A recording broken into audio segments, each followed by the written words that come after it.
everybody, all of my dear students. I hope all are very well. This is my Ankuran biology class. আজকে আমরা দ্বাদশ শ্রেণীর biology ক্লাসে মানব জনন অর্থাৎ হিউম্যান রিপ্রোডাকশন এই অধ্যায়ের নিষেক বা ফার্টিলাইজেশন এই অংশটা নিয়ে আজকে আমরা আলোচনা করব। তো প্রথমে জানি নিষেক বা ফার্টিলাইজেশন কাকে বলে। What is fertilisation? যে শারীরবৃত্তীয় প্রক্রিয়ায় পুংগেমেট অর্থাৎ শুক্রাণু বা স্পার্ম এবং স্ত্রী গ্যামেট অর্থাৎ ডিম্বাণু বা ওভাম তাদের পরিণত নিউক্লিয়াসের মিলনের ফলে ডিপ্লয়েড জাইগোট তৈরি হয় এবং যার থেকে ভ্রূণ তৈরি হয় বা এমব্রায়ো তৈরি হয়, এই প্রক্রিয়াটাকে আমরা কি বলি? নিষেক বা ফার্টিলাইজেশন। তাহলে নিষেক এই বা ফার্টিলাইজেশন প্রক্রিয়াটা মূলত কোথায় ঘটে যদি বলি, যে মানুষের স্ত্রী জননতন্ত্রের ফেলোপিয়ান নালীতে অর্থাৎ ফেলোপিয়ান টিউবের মধ্যে এই নিষেক বা ফার্টিলাইজেশন প্রক্রিয়াটা ঘটে। জাইগোট তৈরির প্রক্রিয়াটা তাহলে এই জায়গাটাতে ঘটে।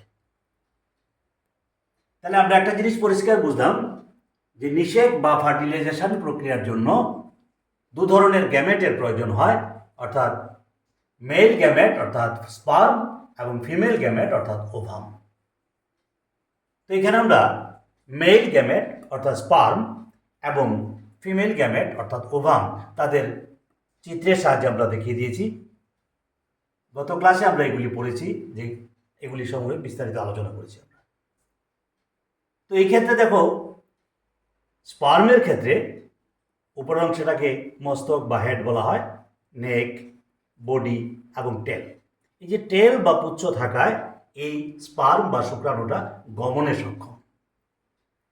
তো যেহেতু নিষেকের ক্ষেত্রে বা ফার্টিলাইজেশন ক্ষেত্রে শুক্রাণু এবং ডিম্বাণুর মিলনের প্রয়োজন, এবং এক্ষেত্রে আমরা একটা জিনিস পরিষ্কার বুঝলাম যে শুক্রাণু বা স্পার্ম চলন ক্রিয়া বা গমন ক্রিয়া সম্পন্ন করতে পারে, আর ডিম্বাণুর ক্ষেত্রে এই গমন সম্ভব নয়। ফলে শুক্রাণুগুলি ডিম্বাণুর দিকে ধাবিত হয়। অসংখ্য শুক্রাণু ডিম্বাণুর দিকে ধাবিত হয়। এক্ষেত্রে বলে নেওয়া ভালো, অনেক শুক্রাণু, হাজার হাজার মিলিয়ন মিলিয়ন শুক্রাণু ডিম্বাণুর দিকে ধাবিত হয়, কিন্তু একটি মাত্র শুক্রাণুই ডিম্বাণুর সঙ্গে নিষেক ক্রিয়ায় মিলিত হয়। এখন ডিম্বাণুর গঠনে আমরা দেখেছি তার বাইরের দিকে যে কোষীয় আবরণটা থাকে সেটাকে বলা হয় কি? করোনা রেডিয়েটা। এবং করোনা রেডিয়েটার পরের যে স্তরটা থাকে জোনা পেলোসিডা, তারপরে সাইটোপ্লাজম, তারপরে নিউক্লিয়াস থাকে। এখন এই শুক্রাণুগুলির মধ্যে একটা লাকি বা সবল শুক্রাণু ডিম্বাণুর দিকে প্রবেশ করবে। এটা কিভাবে? তাহলে আমরা বলেছি শুক্রাণুর মস্তকের অগ্রভাগে যে একটা আবরণ থাকে তাকে আমরা বলি অ্যাক্রোজোম। এই অ্যাক্রোজোমের বিশেষ ভূমিকায় এখানে আস্তে আস্তে আমরা শুক্রাণুটা ডিম্বাণুর দিকে প্রবেশ করবে। কি হয়? অ্যাক্রোজোম থেকে এক প্রকার উৎসেচক নিঃসৃত হয়, যাকে আমরা বলি কি? হায়ালুরোনিডেস। এই হায়ালুরোনিডেস উৎসেচকের প্রভাবে এখানে যে করোনা রেডিয়েটার স্তরটা আছে সেই স্তরটা নষ্ট হয়ে যায়। কার প্রভাবে? হায়ালুরোনিডেস উৎসেচকের প্রভাবে। তখন এই শুক্রাণুটা করে কি? আস্তে আস্তে কার দিকে যায়? শুক্রাণুর দিকে যাওয়ার চেষ্টা করে, ডিম্বাণুর দিকে যাওয়ার চেষ্টা করে, এবং রাস্তায় তখন আবার বাধাপ্রাপ্ত হয় কার দ্বারা? জোনা পেলোসিডার দ্বারা। তখন এই শুক্রাণুটা এসে এই জোনা পেলোসিডার মধ্যে আটকা পড়ে। জোনা পেলোসিডার মধ্যে একটা প্রোটিন আস্তরণ থাকে, সেই প্রোটিন আস্তরণের মধ্যে আটকা পড়েছে।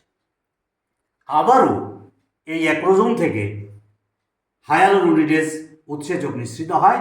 তখন কি করে? এই জোনা পেলোসিডার স্তরটা আবার নষ্ট হয়ে যায়। তখন কি হয়? এই শুক্রাণুটা কার মধ্যে প্রবেশ করে? ডিম্বাণুর মধ্যে প্রবেশ করে। ডিম্বাণুর মধ্যে প্রবেশ করলো। কোনটা? শুক্রাণুটা। তাহলে একটা জিনিস দেখো, এদিকে কিন্তু রাস্তাটা তখন পরিষ্কার, জোনা পেলোসিডা নেই, তখন এই রাস্তা দিয়ে আরও শুক্রাণু প্রবেশ করতে পারে। ইন দ্য মিন টাইম হয় কি, সাইটোপ্লাজমের মধ্যে একটা এনজাইম থাকে লাইসোজাইম, যার দ্বারা এই স্তরটা অর্থাৎ জোনা পেলোসিডাটা বন্ধ হয়ে যায়। তাহলে কি হলো? এখন ভেতরে কে আছে? একটা শুক্রাণু, একটা ডিম্বাণু। এই লাইসোজোম উৎসেচকের উৎসেচকের প্রভাবে এই শুক্রাণুর পুচ্ছ এবং মস্তকের আবরণটা নষ্ট হয়ে যায়, ফলে রয়ে গেল কে? শুক্রাণুর নিউক্লিয়াসটা, আর এখানে ডিম্বাণুর নিউক্লিয়াসটা। তাহলে আমরা একটা কথা পরিষ্কার সংজ্ঞাতে বলেছি যে শুক্রাণু এবং ডিম্বাণুর পরিণত নিউক্লিয়াসের মিলনের ফলে কি তৈরি হয়? জাইগোট তৈরি হয়। এখানে শুক্রাণুটা আমরা বলে না ভালো,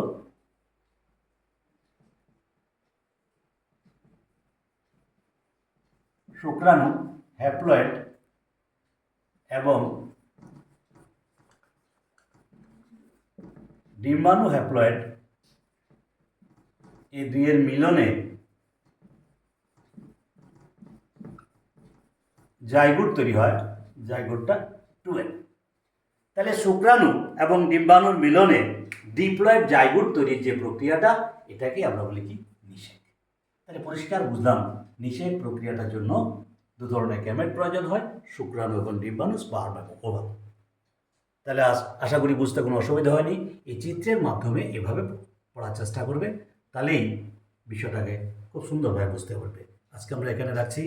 সবাই ভালো থাকবে। সবাইকে আবারও বলছি, আমার এই চ্যানেলটাকে সাবস্ক্রাইব করবে, লাইক করবে, শেয়ার করবে এবং প্রয়োজনীয় প্রশ্ন থাকলে কমেন্টসের মাধ্যমে জানাবে। আজকে আমরা এখানে রাখছি।